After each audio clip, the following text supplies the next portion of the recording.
इसी press club of India में 3 अप्रैल 2021 को नरसिंहानंद सरस्वती ने एक प्रेस कॉन्फ्रेंस किया था और यहाँ बैठ के उसने हमारे नबी की शान में गुस्ताखियाँ की थी और इस्लाम के खिलाफ नाजायज़ बातें उसने जो है वो यहाँ से की। उससे पहले मार्च के महीने में वो एक और गुस्ताखियाँ इस तरीके कर चुका था जिसके खिलाफ 8 मार्च को हमने मीरा रोड पुलिस स्टेशन में महाराष्ट्र में हमने एक FIR दर्ज कराया था। उस FIR को हम फॉलो अप करते रहे लेकिन महाराष्ट्र पुलिस ने कोई खास एक्शन उस पर लिया नहीं। जब महाराष्ट्र पुलिस ने कोई एक्शन उस पर नहीं लिया तो हमने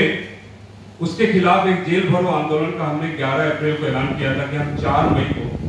पूरे देश में हम जेल भरो आंदोलन करेंगे।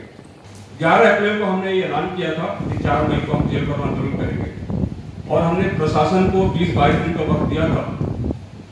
कि वो एक्शन ले, लेकिन प्रशासन ने उन 20-22 दिनों में भी कोई एक्शन नहीं लिया और आखिरी वक्त में 3 मई को महाराष्ट्र पुलिस ने हमें आश्वासन दिया कि आप ये प्रोटेस्ट कॉल ऑफ कर लीजिए, हम आपके सारे डिमांड्स पूरे करेंगे, हम नरसिंहानंद के अगेंस्ट एक्शन भी लेंगे और जो आपकी दूसरी जो मांग थी, एक और जो हमारी मांग थी कि जितनी भी सोशल मीडिया पे जो गुस्ताखी में जितनी वीडियोस हैं, हमने करीब 22,000 ऐसे वीडियोस लिस्ट डाउन किया था और हमने उनको दिया भी था। तो उन्होंने ये कहा था कि हम ये 22,000 वीडियोस यूट्यूब से, फेसबुक से हम इसको रिमूव कराएंगे, आप इस प्रोटेस्ट को कॉल ऑफ कर दीजिए। उनके आश्वासन पे हमने उस प्रोटेस्ट को कॉल ऑफ कर दिया और हमने अपनी सारा डाटा जो है उनको प्रोवाइड कर दिया। एक हफ्ता गुजरने के बाद जब हमने महाराष्ट्र पुलिस से फॉलो अप किया तो महाराष्ट्र पुलिस ने ये कहा कि हमने केस को जो है वो गाजियाबाद एसपी को ट्रांसफर कर दिया है, क्योंकि घटना जो है वो वही की है, इसलिए हमने वहां ट्रांसफर कर दिया। हालांकि इसी प्रेस क्लब ऑफ इंडिया में बैठ के यदि नरसिंहानंद सरस्वती ने जो है वो गुस्ताखियां की थी तो होना तो ये चाहिए था कि दिल्ली पुलिस उस पर एक्शन लेती, लेकिन दिल्ली पुलिस ने भी कोई एक्शन नहीं लिया और जो हमारा FIR हुआ था मीरा रोड में वो भी गाजियाबाद एसपी को ट्रांसफर कर दिया गया। जब हमने गाजियाबाद एसपी से कनेक्ट किया इस बारे में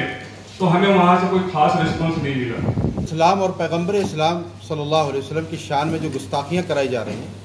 और हमारे दिलों को जो तकलीफ़ हो रही है वो अब नाकाबिले बर्दाश्त है।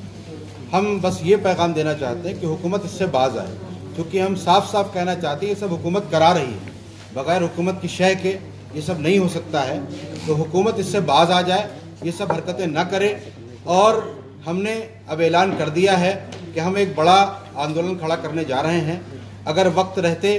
जैसा कि हुक्काम ने कहा है कि हम ये कार्रवाई करेंगे पिंकी चौधरी पर और फलां पर, अगर वो कार्रवाई कर रहे हैं, हम वेट एंड वॉच कर रहे हैं और अगर नहीं किया जल्द ही उन्होंने कार्रवाई तो हम बहुत जल्द पूरे इंडिया लेवल पर एक प्रोटेस्ट ऑर्गेनाइज करेंगे और वो ऐसा प्रोटेस्ट होगा कि वो सिर्फ दिखाने वाला नहीं होगा बल्कि हम अपनी जानें कुर्बान करने के को लेकर के बैठेंगे। होती है कि मुल्क में कोई अमन व अमान मुल्क का ख़राब हो,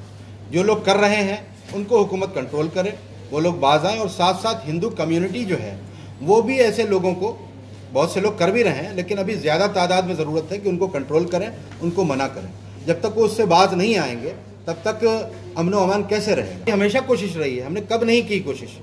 हमेशा हम करते रहे और इस मुल्क को कुर्बान करने में हमारा क्या रोल है हमें बताने की ज़रूरत नहीं है।